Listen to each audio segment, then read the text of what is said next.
നടൻ മണിയൻപിള്ള രാജുവിന്റെ കാർ ഇടിച്ച് യുവാക്കൾക്ക് പരിക്കേറ്റതുമായി ബന്ധപ്പെട്ട അന്വേഷണത്തിൽ പോലീസിന് വീഴ്ച പറ്റിയിട്ടില്ലെന്ന് അന്വേഷണ റിപ്പോർട്ട്. അപകടശേഷം പോലീസ് സ്വീകരിക്കേണ്ട നടപടിക്രമങ്ങൾ പാലിച്ചിട്ടുണ്ടെന്നാണ് ഡിസിപിയുടെ അന്വേഷണത്തിലെ കണ്ടെത്തൽ. റിപ്പോർട്ട് വൈകാതെ സിറ്റി പോലീസ് കമ്മീഷണർക്ക് കൈമാറും.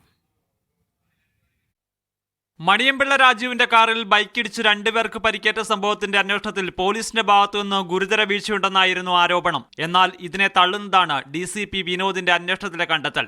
അപകടം നടന്ന ഉടനെ CCTV ദൃശ്യങ്ങൾ പോലീസ് പരിശോധിച്ചു. അപകടത്തിനിരയായ കാർ മണിയൻപിള്ള രാജുവിന്റെ തന്നെ എന്ന് സ്ഥിരീകരിക്കുകയും ചെയ്തു. മണിയൻപിള്ള രാജുവിനെ അന്വേഷിച്ച് രാത്രി 2 തവണയാണ് പോലീസ് വീട്ടിലെത്തിയത്. പോലീസ് വീട്ടിലെത്തി തിരക്കിയെങ്കിലും ആരും പുറത്തു വരികയോ പ്രതികരിക്കുകയോ ചെയ്തില്ല. മണിയൻപിള്ള രാജുവിനെ ബന്ധപ്പെടാൻ ശ്രമിച്ചെങ്കിലും ഫോൺ സ്വിച്ച് ഓഫ് ചെയ്ത നിലയിലായിരുന്നു. രാവിലെയാണ് മണിയൻപിള്ള രാജുവുമായി സംസാരിക്കാനായത്. പോലീസ് സ്റ്റേഷനിൽ ഹാജരായില്ലെങ്കിൽ അറസ്റ്റ് ചെയ്യുമെന്ന് മ്യൂസിയം CI മണിയൻപിള്ള രാജുവിനെ അറിയിച്ചു.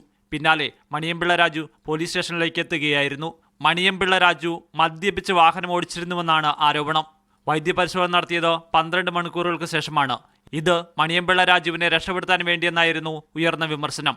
മണിയൻപിള്ള രാജു സ്റ്റേഷനിൽ എത്തിയ ഉടനെ വൈദ്യപരിശോധനയ്ക്ക് ഹാജരാക്കിയെന്നും മ്യൂസിയം പോലീസ് DCPയോട് വ്യക്തമാക്കിയിരുന്നു. പോലീസിന് വീഴ്ച സംഭവിച്ചിട്ടുണ്ടോ എന്ന് തിരുവനന്തപുരം DCP വിനോദാണ് അന്വേഷണം നടത്തുന്നത്. അപകടത്തിൽ പരിക്കേറ്റ ബൈക്ക് യാത്രികർ തിരുവനന്തപുരത്തെ സ്വകാര്യ ആശുപത്രിയിൽ ചികിത്സയിൽ തുടരുകയാണ്.